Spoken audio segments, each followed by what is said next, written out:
Hey everybody, it's Ryan Metzler here again, and today we're going to take a look at the spiritual successor to a game that was very popular a few years ago. That game was called The Game, and this one is called The Mind. Not sure it's being printed in the US yet, but it is by NSV. It looks like in Germany, and it's multilingual, so you can play it in whatever language you'd like. The nice part being that it's mostly language independent. So real quick, why don't we take a look at what you get inside of this box. We'll see how the game plays, and we'll come back at the end and get my opinions on The Mind. So here you can see the components for The Mind all set up, and I've set up for a 3-player game, although the setup does not change a whole lot based on the number of players.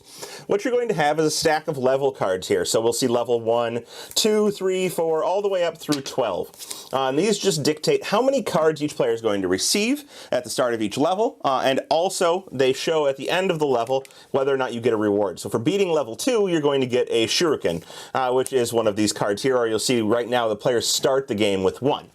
The players are also going to start in a 3-player game with 3 lives, and then we have the deck of cards. And this deck of cards is nothing but the numbers, I believe it's 1 to 99, it is, 1 to 99 in this deck, 1 card each. So there's just 1 of each card that you can use to count.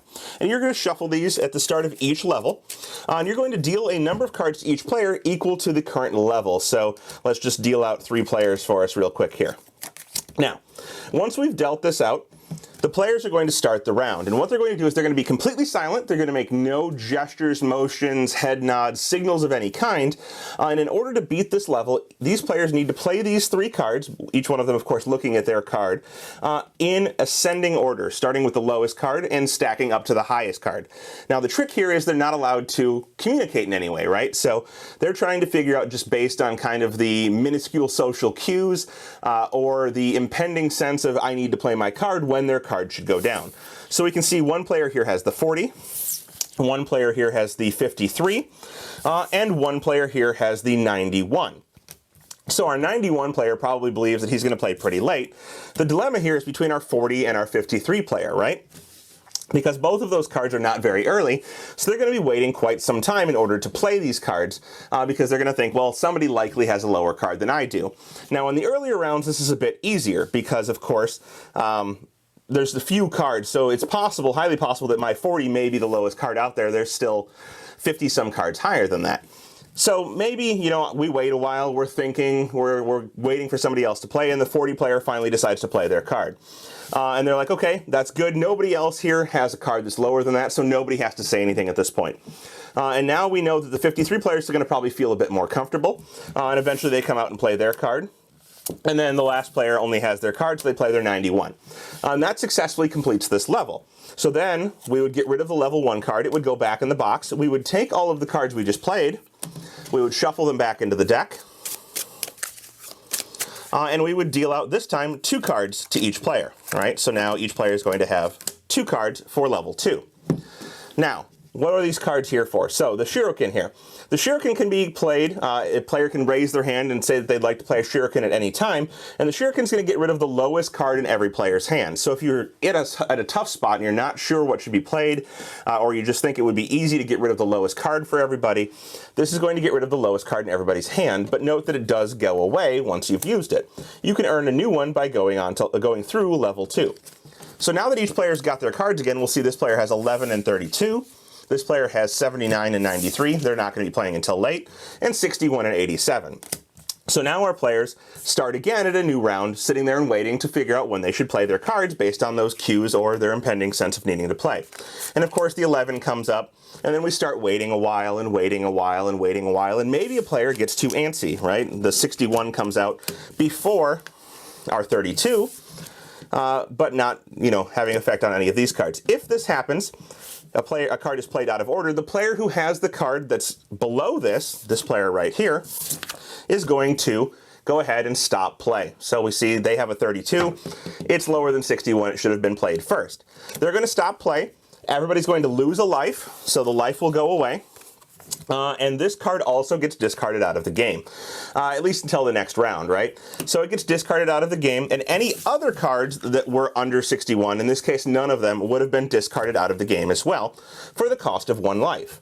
After that's done, you're going to continue on, and the players are going to start anew, trying to finish their stack. So now maybe the 79, then the 86, then the 93 come out in their amount of time. At the end of this level, the players will get a new shuriken, and they'll start anew with level 3, each time the player's getting 3 cards. The game will continue on in this fashion, or the mind will continue on in this fashion, now shuffling up all of the cards again, dealing 3 out, until either the players get all the way through level 12, still having lives left, or they expend their last life by making a mistake. If you do get all the way through the deck, they recommend that you restart and continue on with your existing lives, but this time, instead of playing the cards face up, you play them face down as you go. Still in ascending order, but you only check the validity of the stack at the end of the round. If the stack is good at the end of the round, you get to keep your life. If it's not good, you lose a life and continue on to the next round. And that way you go through as many levels as possible in order to see how well you can do at The Mind. Well, there you have it. That is The Mind by NSV Games.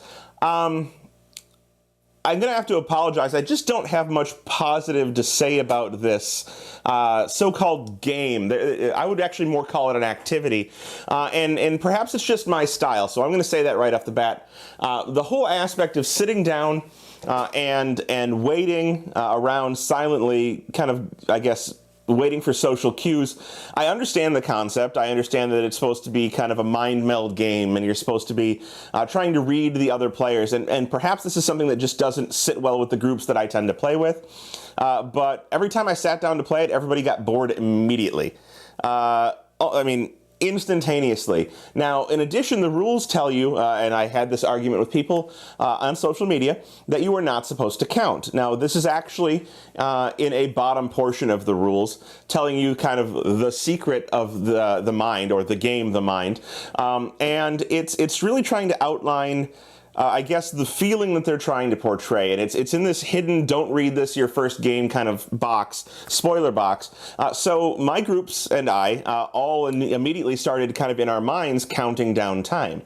Or counting up time from 0 to 99, and when you got to your number, you play the card. Now, you can't do this with any social cues. You can't bob your head. You can't, tap your fingers or anything like that.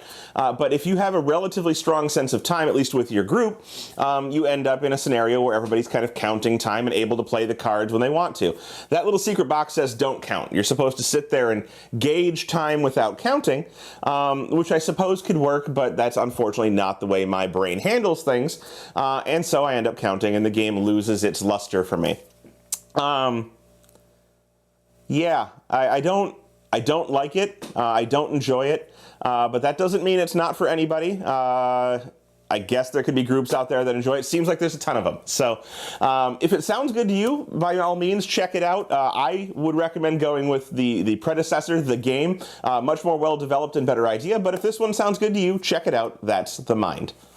Thanks so much for watching the Dice Tower videos. Find more great videos and reviews, as well as our top-rated audio podcast at Dicetower.com.